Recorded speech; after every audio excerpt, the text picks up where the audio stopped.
It's Friday, May 18th. I'm Amy Palmer, and this is the fastest 3 minutes in media. Now it's that time of the year again, Upfront TV Week. So what are upfronts? Well, it's when broadcasters offer Madison Avenue a glimpse into their fall schedules.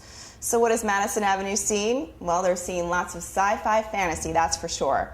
NBC is trying to capitalize on the audience that follows their hit series Heroes. ABC is planning on adding 7 new hour-long comedies, ABC is planning on adding 7 new hour-long dramas and 4 new comedies. Sorry, Laurel. The series getting the most fanfare is Private Practice, the spin-off to Grey's Anatomy, starring Kate Walsh, who plays Dr. Addison Shepard.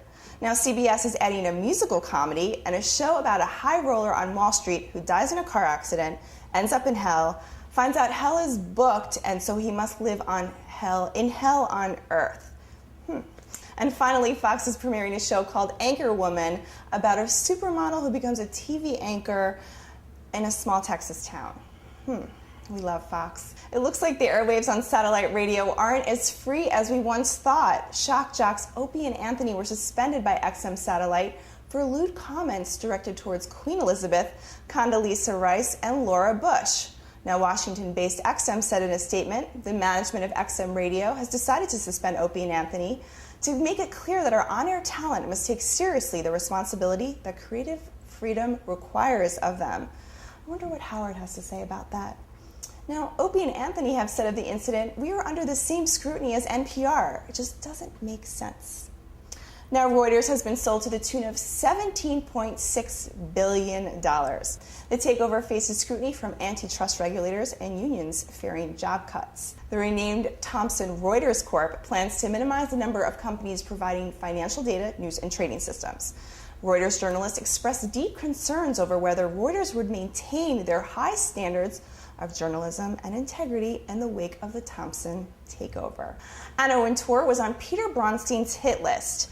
Bronstein, a former reporter for Women's Wear Daily, is on trial for dressing up as a firefighter and sexually assaulting a former coworker on Halloween 2005. I'm going to kill Anna Wintour because I feel like it, Bronstein declared in his manifesto found in his apartment by police.